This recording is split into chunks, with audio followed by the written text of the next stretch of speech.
kabar sahabat YT artikel 2? Kali ini saya akan membacakan lanjutan alur cerita kisah Aditya yang berpura-pura miskin. Tapi, sebelum mendengarkan kisah ceritanya, silahkan cari posisi yang nyaman dan jauhi keramaian. Dan jangan lupa pasang headsetnya.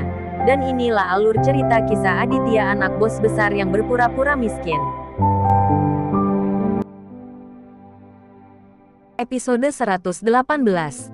Kisah Aditya anak bos besar yang berpura-pura miskin. Farah terkejut. Dan ketika dia melihat orang yang berdiri di pintu, Farah bahkan lebih terkejut melihat wajah marah Rio. Dan berdiri di pintu dengan wajah pucat. Yang berdiri di samping Rio adalah Kartika. Wajahnya merah dan bengkak, dan rambutnya masih berantakan. Di belakang Rio dan Kartika, Herman dan putranya Rival juga datang untuk menanyakan kesalahannya. Nurul tidak mengikuti karena dia merasa memar dan bengkak karena pemukulan dan merasa malu untuk pergi keluar menemui orang-orang. "Paman, mengapa kamu cari dengan Aditya?" Farah sangat marah. Rio sudah sangat tua. Bagaimana dia bisa begitu kasar sebagai penatua? Masih berpura-pura bingung. Apa yang kamu dan Aditya lakukan? Apakah kamu tidak memiliki nurani di hatimu? Rio menanyai Farah. Wajah Farah juga tenggelam. Dan dia berkata, "Mengapa saya berpura-pura bingung? Apa yang telah saya lakukan dengan Aditya?" Kamu dan Aditya memprovokasi klub serigala. Tetapi biarkan saya dan ibu saya yang disalahkan tidak seperti kamu lakukan." Kartika menunjuk Farah dengan marah. Rio juga berteriak dengan marah, "Biarkan Aditya keluar. Jika saya tidak menjelaskan masalah ini hari ini, saya tidak bisa memaafkannya." Farah melihat bahwa Rio sangat mendominasi, dan amarahnya muncul.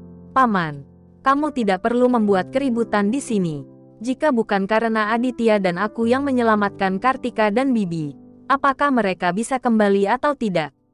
Kata Farah dengan keras. "Jadi aku harus berterima kasih padamu dan Aditya.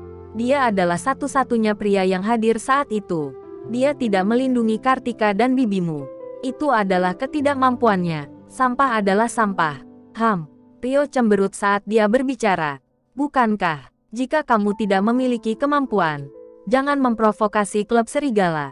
Sekarang, kamu akan terlibat dalam kerabatmu, kan? Ini bencana." Herman berbisik di samping. "Hehe, jika aku ada di sana, aku pasti akan menghajar pria bernama Ismail itu. Lihatlah Aditya lagi. Lihat Kartika dan yang lainnya dipukuli seperti ini."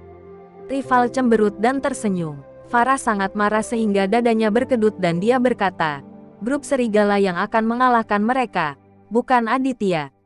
Jika kamu begitu berani, pergilah ke grup serigala dan selesaikan masalah dengannya. Jangan membuat keributan di rumahku." Farah sangat marah sehingga dia berbalik dan kembali ke ruang tamu. Lihat apa yang dikatakan gadis ini." Rio berbalik dan berkata kepada Herman.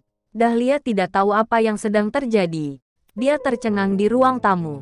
Tetapi ketika dia mendengar nama Ismail, jantungnya berdetak kencang. Lagi pula, dia telah bersama Ismail ini selama beberapa hari.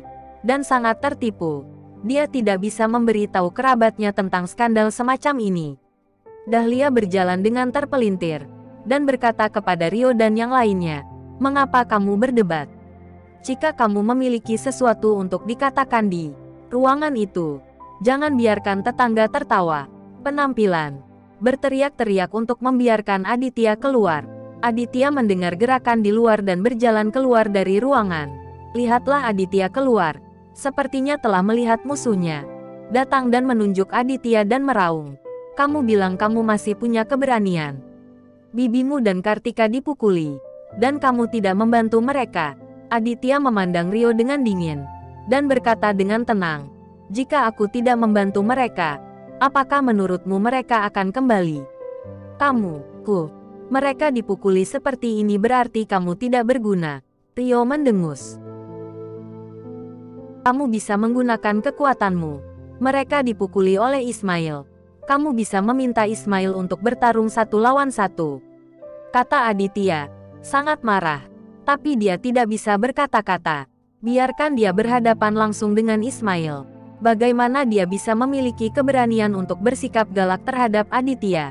Aditya, Kamu punya nyali untuk mengatakan bahwa ketika kamu dan Farah pergi, jika kamu membawa kami bersamamu, kami tidak akan dipukuli begitu parah. Aku hampir dihina oleh Ismail. Tahu. Kartika menatap Aditya menyipitkan matanya dan menyalahkan Aditya. Aditya benar-benar kesal melihat Kartika dan yang lainnya. Mereka berkata, "Jangan bertingkah seolah aku berhutang budi padamu, Aditya. Membantumu adalah suatu kebaikan. Tidak membantumu adalah sebuah kewajiban saya." Rio dan Kartika keduanya tercengang untuk sementara waktu, dan kemudian dengan hati-hati menatap Aditya untuk sementara waktu. Tetapi mereka tidak pernah berharap Aditya berubah begitu banyak. Limbah ini tampaknya berbeda. Sebenarnya belajar melawan. Aditya, apa yang kamu katakan salah. Mereka semua adalah saudara. Kamu masih memiliki wajah untuk mengatakan apakah kamu dapat membantu, kata Herman sambil mendengus. Punya saudara sepertimu. Haha. Lucu sekali, kata Aditya sambil mencibir. Herman juga tersipu dan memiliki leher yang tebal. Dia menemukan bahwa Aditya semakin sulit untuk dihadapi.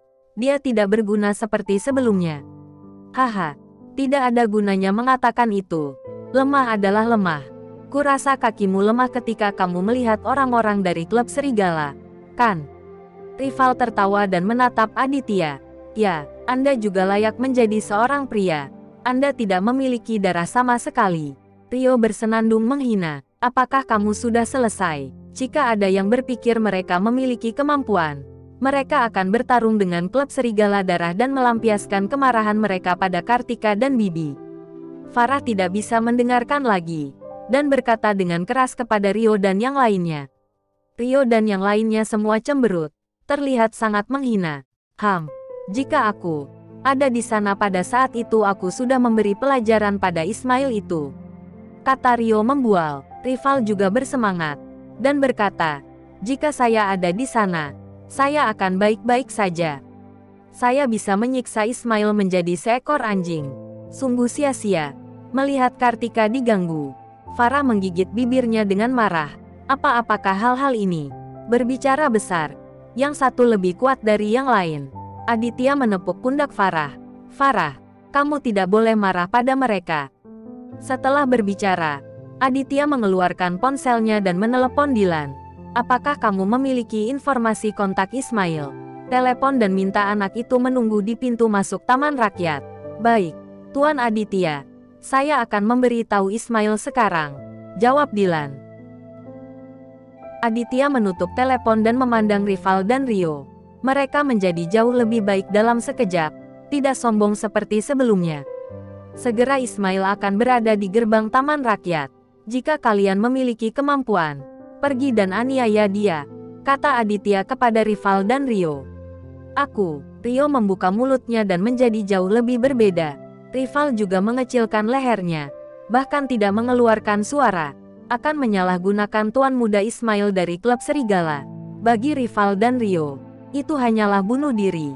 Tidak berani pergi, bukankah barusan seperti pahlawan? Aditya memandang Rio dan yang lainnya dengan dingin dan bertanya.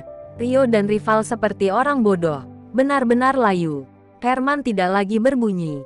Klub serigala, siapa yang berani memprovokasi? Namun, Kartika tidak yakin, dan bersenandung kepada Aditya. Ngomong-ngomong, ini bukan akhir hari. Jika kamu tidak memberiku penjelasan, aku tidak akan membiarkanmu pergi. Apa yang perlu saya katakan kepada Anda? Apa yang ingin kamu katakan? Aditya bertanya pada Kartika. Aku dan ibuku dipukuli seperti ini. Kamu harus membayar biaya pengobatan dan kerusakan mental, kan? Kartika akhirnya mengungkapkan tujuannya dan berbicara dengan Aditya. Entah dari mana keberanian Kartika. Aditya benar-benar terdiam. Seberapa tebal seharusnya malu Kartika ini? Farah benar-benar yakin. Dia berkata dengan marah. Kartika, apakah kamu memiliki wajah seseorang dari grup serigala yang memukulmu? Bukan Aditya. Kamu dan ibumu menginginkan uang. Aditya tidak melindungiku dengan baik. Dia harus bertanggung jawab. Kartika benar-benar kacau. Farah benar-benar kesal dengan Kartika. Karakternya cukup lembut, tapi dia tidak tahan lagi.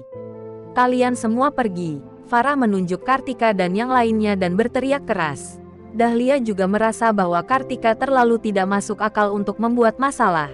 Jadi dia juga berteriak, "Jika kamu bisa tinggal, kamu bisa tinggal.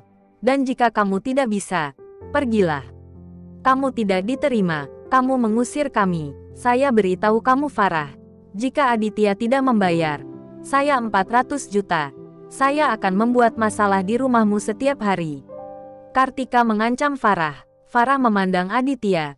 Dia sepenuhnya mengerti bahwa Kartika ada di sini untuk menipu orang. Mengetahui bahwa Aditya memiliki 400 juta, dia benar-benar meminta uang ini. Pada saat ini, ponsel Kartika berdering. Setelah mengangkat telepon, dia mendengar suara ketakutan Nurul berteriak, "Kartika, pulanglah dan lihatlah. Orang-orang dari grup serigala menghancurkan rumah kita. Mereka mengatakan mereka akan datang setiap hari mulai sekarang." Hah! Kartika tercengang saat mendengarnya. Sangat ketakutan hingga ponselnya jatuh ke tanah. Dia tidak pernah berpikir bahwa serigala darah akan tahu di mana keluarganya tinggal begitu cepat. Dan melihat situasi saat ini, serigala harus membersihkan rumahnya tanpa henti. Kartika juga menebak bahwa Ismail ingin tidur dengannya. Jadi dia mengirim seseorang untuk menghancurkan rumahnya dan memaksanya untuk tunduk. Ini adalah bagaimana melakukannya. Kartika panik dan mau tidak mau menatap Aditya. Bersambung.